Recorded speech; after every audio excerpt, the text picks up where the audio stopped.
Adapun bacaan Al-Quran, maka yang masyhur di kalangan mazhab Syafi'i bahawa tidak sampai pahala bacaannya yang dikirim kepada orang yang telah mati. Siapa yang mengatakan ni? Imam Nawawi. Imam Nawawi ulama besar dari kalangan Syafi'i. Imam Nawawi, tuan-tuan, ulama besar dari kalangan Imam Syafi'i. Apa kata ulama besar ini yang masyhur? Bukan yang tak masyhur. Masyhur. Apa arti masyhur? Kalau hadis masyhur sahih. Kalau kata-kata ulama masyhur memang sahih. Katanya masyhur di kalangan, bukan Syafi'i saja, di kalangan ulama Syafi'i. Kalau Syafi'i itu lain, ulama Syafi'i. Kalau bukan ulama Syafi'i, tak masyhur. Faham maksud saya? Yang masyhur, faham ini ulama Syafi'i. Yang tak masyhur, tak faham bukan ulama Syafi'i. Sebab kata Imam Nawawi, yang masyhur di kalangan ulama Syafi'i. Faham ya? Kalau mereka itu bermazhab Syafi'i, masyhur ini kata-kata ni. Apa kata-kata yang masyhur tersebut? Apa katanya? Adapun bacaan Al-Quran, maka yang masyhur di kalangan mazhab Syafi'i bahawa ia tidak sampai pahala bacaannya ataupun yang dikirim kepada orang yang telah mati. Faham ya? Subhanallah. Kita lihat di buku surat 33. Kitab ini, tuan-tuan, Taqribatul Majmu' Syarah Muhazzab yang ditulis oleh Subki, diterangkan ya oleh Imam Syafi'i ataupun kalangan a'imah Syafi'iyah. Wa amma qira'atul Qur'ani wa ja'ala thawabaha lil mayyiti was salatu anha wa nahwaha. فذهب الشافعي والجمهور أنها لا تلحق الميتة وكرر ذلك في عدة مواضع في شرح مسلم. Tuan-tuan, dalam syarah Muslim ini, kalau saya nak tunjuk satu-satu terlalu banyak. Dalam kitab ini, tuan-tuan, syarah Muslim, kalau dicari, subhanallah, berkali-kali Imam Syafi'i dan mereka yang bermazhab Syafi'i, apa katanya? Adapun pembacaan Al-Quran dan menghadiahkan pahalanya kepada orang mati, membayar solatnya dan sebagainya, maka menurut Imam Syafi'i dan jumhur ulama Syafi'i, apa arti jumhur? Jamaah, golongan yang ramai. Golongan yang ramai daripada. Artinya majoriti, bukan minoriti. Tak tahu di Singapura dan di Malaysia majoriti ke minoriti. Kalau a'imah Syafi'iyah, kalau ulama Syafi'i, kalau tak mazhab Syafi'i saya tak tahulah. Sebab di sini mengatakan yang bermazhab Syafi'i. Faham ya, tuan-tuan? Nak buka dalam sini satu-satu. Masa kita tak mengizinkan ya, tapi kalau mereka panggil saya buka satu-satu. Ada tak terimalah, misalan satu-satu badan dan sebagainya. Ustaz, saya tak terima. Saya dah katakan kepada tuan-tuan, kalau tak terima, jadi saksi 2 orang yang boleh bahasa Arab. 1 orang yang boleh terjemah dengan tepat. Saya buka, suruh dia baca, suruh terjemah. Rakam seperti ini. Kalau nak buat cerita buka, ayuh di masjid mana? Bukan Sabah. Supaya membetulkan kesalahan-kesalahan. Saya takut ummah ini tertipu. Itu saya takut. Siapa yang menipu? Orang-orang yang tak bertanggungjawab. Saya tak tuduh mufti, tak tuduh kadi. Saya katakan orang-orang yang tak bertanggungjawab. Sampai bila kita nak dijadikan seperti ini? Sepatutnya benda ini dah selesai. Tapi mereka mengatakan dah selesai, tak? Selesai apa? Setiap malam Jumaat saya sembahyang di Masjid An-Nur masih berpekik. Masih la ilaha illallah, la ilaha illallah. Begitu juga di masjid-masjid yang lain di seluruh Singapura. Saya tahu di seluruh Singapura kalau hari Jumaat ataupun hari Khamis malam Jumaat, kalau ikut Arab sudah hari Jumaat. Tapi kita Khamis malam Jumaat. Setiap masjid, percayalah tuan-tuan, apa dibuat? Inilah yang diharapkan oleh Imam Syafi'i dibuat. Di mana jumhur ulama Syafi'i, sedangkan di sini mengatakan, lihat, adapun membaca Al-Quran dan menghadiahkan pahalanya kepada orang mati, tadi kenduri arwah ya. Ustaz, saya tak buat kenduri arwah, saya buat di masjid.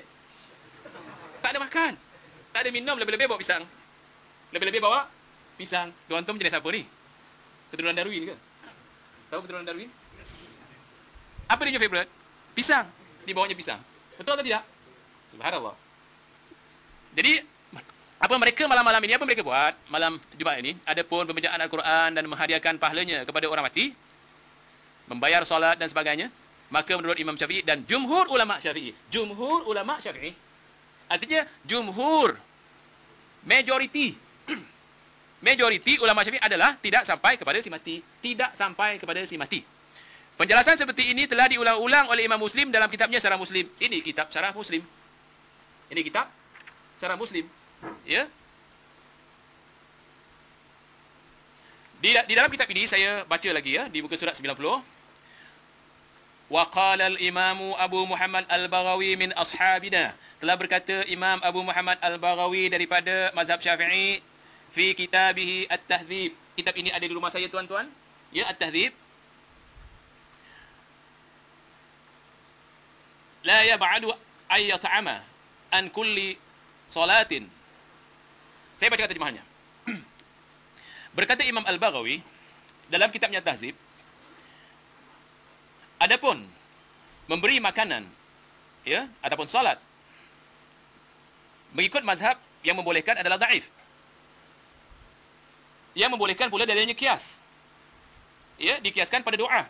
Ataupun saya biasa, wa daliluhum al-qiyasu 'ala ad-du'a'i was-sadaqatu wal-hajj fa innaha tasilu bil ijma'. Mereka mengatakan boleh saja ustaz membaca Al-Quran untuk si mati, dalilnya doa. Itu kias. Kias seperti ini kias yang batil. Apa dia lagi? Dalilnya juga ustaz sedekah. Sedekah seperti ini dalil kan dalam hadis yang bila mati seorang insan putus hubungannya dengan dunia kecuali 3 satu-satunya sedekah. Dia pakai kias macam ini. Kemudian haji. Sebab sebahagian ulama mengatakan kalau bapaknya bernazar, mati, yang wajib menunaikan nazarnya kalau nazar haji adalah anaknya. Dia pakai kias seperti itu. Maka mengikut ijma' sampai. Ini kias. Adapun dalil Syafi'i, wa dalilu Syafi'i qauluhu ta'ala wa an laisa lil insani illa ma sa'a. Maka dalil Imam Syafi'i untuk mengatakan tidak boleh, apa dalilnya? Surah An-Najm.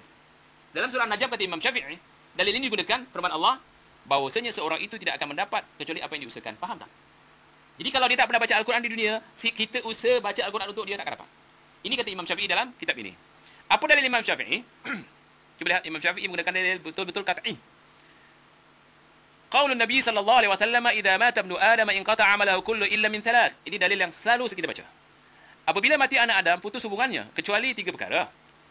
Apa dia? Sedekah, amal jariah, ya, sedekah jariah, ilmu yang manfaat atau anak yang soleh yang mendoakannya. Faham ya? Jadi dia orang kias dengan dalil hadis ini. Tapi kata Imam Syafi'i tidak boleh. Ya. Kita teruskan dulu. Selanjutnya tuan-tuan cuba lihat muka surat 34. Dalam kitab Al-Fatawa Al-Kubra Al-Fiqhiyah. Saya kitab ini juga saya tidak miliki, tapi saya pinjam daripada kawan saya. Yang tak ada, kita katakan tak ada, nanti pergi rumah saya dia cari mana kitab ni ustaz. Ya, saya katakan dalam CD, saya tak ada kitab ni. Jadi kalau pergi rumah saya cari kitab ni saya tak ada. Tapi saya boleh bawa ke rumah kawan saya yang punya kitab ini. Saya pinjam daripada beliau, saya nukil. Di dalam kitab Al-Fatawa Al-Kubra Al-Fiqhiyah, Syekh Al-Haythami rahimahullah juga menjelaskan, "Al-mayyitu la yukra'u ala ma atlaqahu al-mutaqaddimuna min anna al-qira'ata la tasiluhu ay al-mayyita li'anna thawabaha lil-qari' wa thawabu ala amali la yunqalu an 'amili dhalika al-'amal." Qala ta'ala, "Wa an laysa lil-insani illa ma sa'a." Ya, di dalam kitab Fatawa Al-Kubra, Syekh Al-Haythami rahimahullah mengatakan, mayat tidak boleh dibacakan Al-Quran. Tuan-tuan, mayat tidak boleh dibacakan Al-Quran. Sebagaimana keterangan yang ditetapkan oleh orang-orang terdahulu. Siapa orang-orang terdahulu? Salafus salih. Siapa salafus salih? Sahabat tabi'in dan tabi'ut tabi'in. Bahawa bacaan Al-Quran pahalanya tidak sampai kepada si mati. Berapa orang yang bercakap ni? Imam Syafi'i, jumhur ulama Syafi'i, ahli-ahli tafsir kalau kita bongkar. Dan imam ini mengatakan, lantaran pahala bacaan hanya untuk si pembaca. Antum baca dapat orang lain, kalau dengar, kalau hidup, boleh. Tuan baca, saya dengar, saya dapat pahala. Dalilnya apa? Wa idza quri'al Qur'anu fastami'u lahu wa ansitu la'allakum turhamun. Apabila Quran dibaca, hendaklah kamu dengar. Hendaklah kamu diam. Mudah-mudahan kamu dapat pahala, rahmah. Tapi orang hidup ini, sebab tidak boleh dibacakan Quran kepada orang mati. Kenapa? Innaka la tusmi'ul mauta. Kamu tidak dapat memberi orang mati itu hidup dan tidak boleh menjadikan orang mati itu mendengar sebagaimana orang hidup mendengar. Dia mendengar, masuk mendengar di sini, disuruh sembahyang, boleh mayat ni sembahyang. Disuruh puasa, boleh mayat ni puasa. Memang boleh puasa dia sebab tak makan lagi. Tapi kalau suruh sembahyang, tak sembahyang dia. Kalau suruh pergi haji. Jadi, ini semua untuk orang hidup, bukan untuk orang mati. Dia teruskan. Lantaran pahala, bacaan hanya untuk si pembaca. Pahala amalan pula tidak boleh berpindah-pindah ataupun dipindah-pindahkan dari si pembuat berdasarkan firman Allah Ta'ala. Dan manusia tidak boleh memperolehi pahala kecuali dari amalan yang dikerjakannya sendiri. Macam mana tuan-tuan? Jangan letih dengan ini ya. Kerana letih dengan ini, besok tak ada ilmu.